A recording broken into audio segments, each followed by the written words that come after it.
Assalamualaikum warahmatullahi wabarakatuh dan selamat pagi murid-murid tahun 4. Okey, bertemu kita kembali pada kali ini, PDPR kali ini. Okey, pada kali ini kita akan belajar pendidikan kesihatan. Okey. Sambungan pada minggu lepas, kita juga telah belajar mengenai tajuk pendidikan kesihatan. So, mari kita lihat apakah topik yang kita akan belajar pada hari ini. Okey, terdapat dua topik yang kita akan belajar pada hari ini, iaitu yang pertama, hargai diri. Yang kedua, ambil tahu, elak keliru. Okey, anda boleh membuat rujukan di buku teks pendidikan jasmani dan kesihatan di muka surat 79 hingga 81. Okey, topik yang pertama kita akan belajar pada hari ini ialah hargai diri. Hafiz menyedari akan perubahan yang berlaku pada dirinya selepas akil balik. Mukanya ditumbuhi jerawat, berat badan dan ketinggiannya juga bertambah. Walau bagaimanapun, Hafiz menerima perubahan tersebut secara positif. Okey, mari kita lihat perbualan antara tiga orang kanak-kanak di sini. Hafiz, pernahkah kamu diejek kerana muka kamu berjerawat? Seringkali, Aini. Tapi saya tidak berkecil hati. Saya menghargai perubahan yang berlaku pada diri saya. Betul tindakan kamu itu, Hafiz. Kita mesti bersyukur dan menerima perubahan fizikal yang berlaku dengan hati yang terbuka. Okey murid-murid, di sini terdapat perubahan fizikal yang berlaku kepada Hafiz. Di mana Hafiz ini telah mencapai akil baligh. Jadi kita dah belajar pada minggu lepas. Okey, lelaki yang mencapai akil baligh kita panggil ihtilam. Jadi Hafiz ni telah mengalami perubahan fizikal di mana mukanya ditubuhi jerawat. Okey, di sini kita kena ingat kalau ada kawan-kawan kamu yang ada tumbuh jerawat, bermaksud kawan-kawan kamu tu dah mencapai akil baligh. Jangan kamu ejek. Ya, nampak kelihatan buruk tetapi itu sebenarnya berlaku. Jerawat ini tumbuh kerana perubahan hormon. Okey, kamu setiap setiap manusia yang mengalami perubahan hormon mungkin akan ada perubahan fizikal iaitu seperti tumbuhi jerawat dan sebagainya. Jadi ada yang tidak ditumbuhi jerawat. Jadi kamu kena menghormati. Jangan ejek. Jangan ejek perubahan fizikal yang berlaku. Jangan ejek fizikal orang lain. Kita jangan buat macam tu. Okey, itu digelar body shaming. Kita jangan buat perkara body shaming tu. Okey? Kita tengok yang seterusnya. Kita juga perlu mengamalkan pertuturan yang bersopan. Saya perlu berpakaian kemas dan tampil menarik untuk menambahkan keyakinan diri. Selain itu, saya juga perlu sentiasa menjaga batas pergaulan serta sentuhan dengan rakan-rakan. Betul Hafiz, dengan cara itu kamu akan lebih dihormati oleh rakan-rakan. Okey, tengok kat sini. Hafiz seorang lelaki yang sangat confident. Okey, dia macam mana nak menambah confidentnya?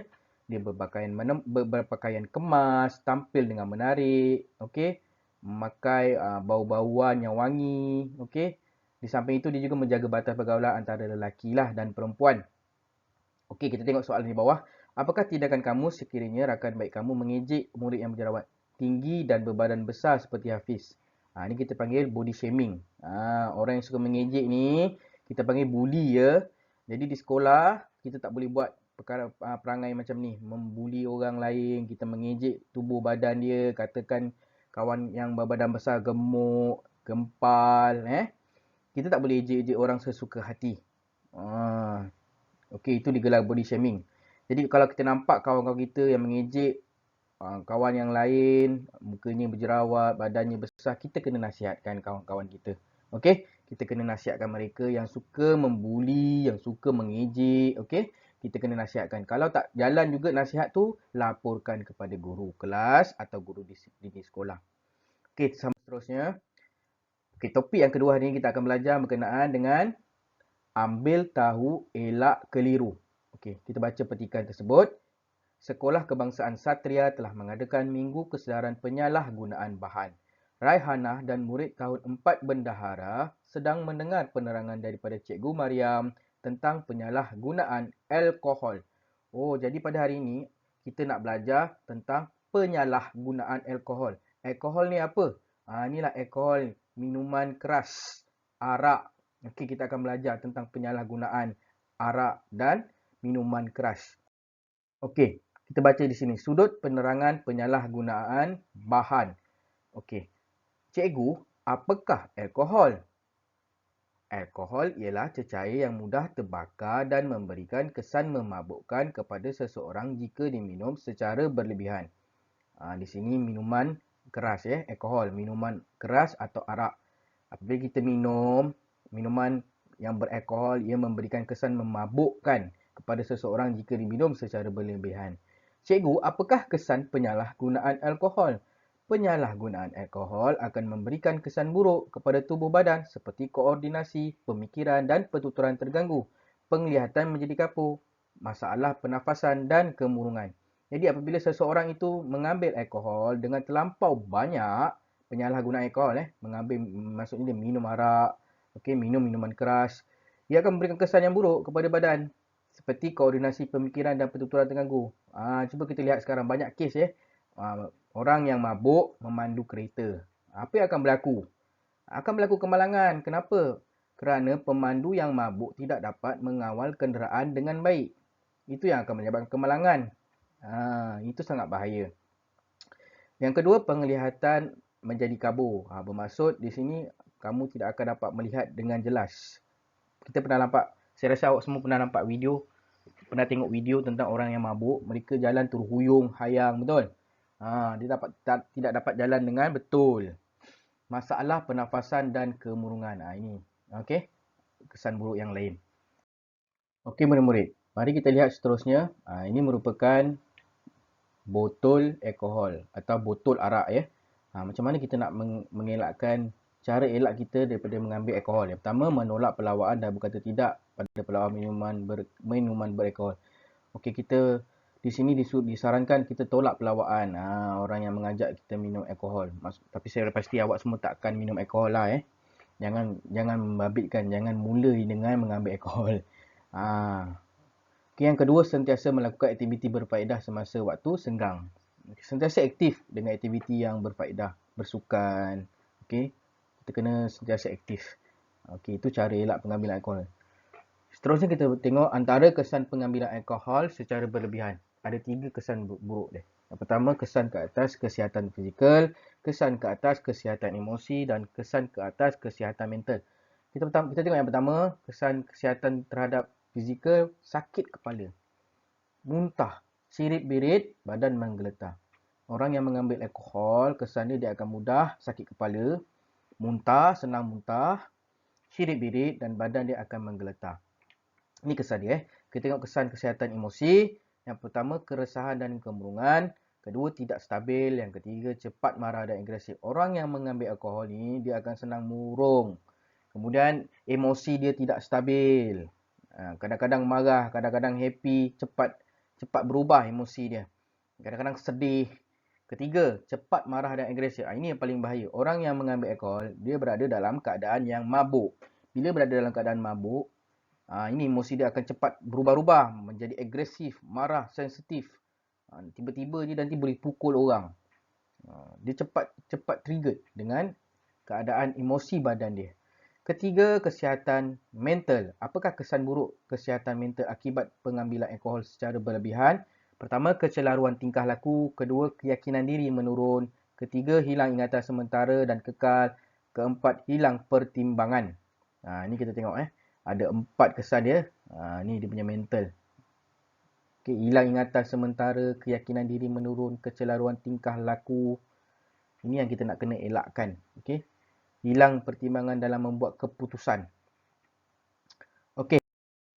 Kita tengok seterusnya. Apakah yang akan berlaku kepada tingkah laku seseorang jika mengambil alkohol secara berlebihan sehingga memabukkan? Minuman beralkohol mengandungi etanol. Etanol tergolong dalam kumpulan dadah yang boleh mengganggu fungsi saraf. Etanol juga memberikan kesan ketagihan. Jadi apabila seseorang itu mengambil alkohol secara berlebihan, secara kerap sehingga memabukkan, okey, ini boleh menyebabkan ketagihan. Kerana di dalam alkohol mengandungi etanol. Dia dapat memberikan kesan ketagihan. Jadi orang yang mengambil alkohol ini akan merasa ketagih dan setiap hari kalau tak mengambil alkohol dia akan merasa resah, Okey. Gelisah. Jadi hari-hari dia kena minum minuman yang beralkohol. Okey.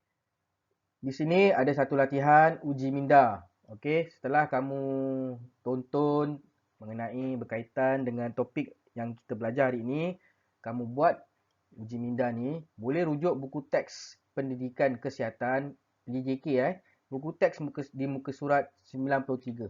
Okey, buat latihan ini di dalam buku tulis. Okey, saya pasti kamu belum menyediakan buku tulis pendidikan kesihatan, jadi ni kamu sediakan satu buku tulis khas untuk pendidikan kesihatan. Okey, jawab semua soalan ni, salin semula. Okey, gambar ni boleh kamu lukis atau kamu tak nak lukis pun tak apa, tak ada masalah. Okey. Jadi setelah siap jawab soalan ni, nanti minggu depan kita akan mula bersekolah. Jadi buku ni nanti awak boleh hantar kepada saya sewaktu masa pendidikan jasmani dan kesihatan. Okey murid-murid, sampai di sini sahaja PDPR kita pada pagi ini. Okey, jumpa kita di sekolah pada minggu hadapan. Selamat kembali ke sekolah. Okey, di sini saya ingin ingatkan sekali lagi, ingat protokol SOP yang perlu awak patuhi semasa di sekolah. Okey, jaga jarak. Okey, jangan sembang dekat-dekat, rapat-rapat. Okey, sentiasa basuh tangan. Okey, ingat kita dah pernah bersekolah pada tahun lepas dan kita dah pernah alami macam mana suasana persekolahan pada nombor baru. Jadi saya rasa awak masih lagi perlu lebih kita perlu lebih peka ya. Kita perlu lebih peka dan jangan kita ambil sambil lewa perkara-perkara tentang berkenaan dengan SOP ini. Apa yang perlu awak buat di sekolah. Okey, sekian sahaja daripada saya. Jumpa lagi pada minggu depan di sekolah. Assalamualaikum warahmatullahi wabarakatuh dan sekian. Terima kasih.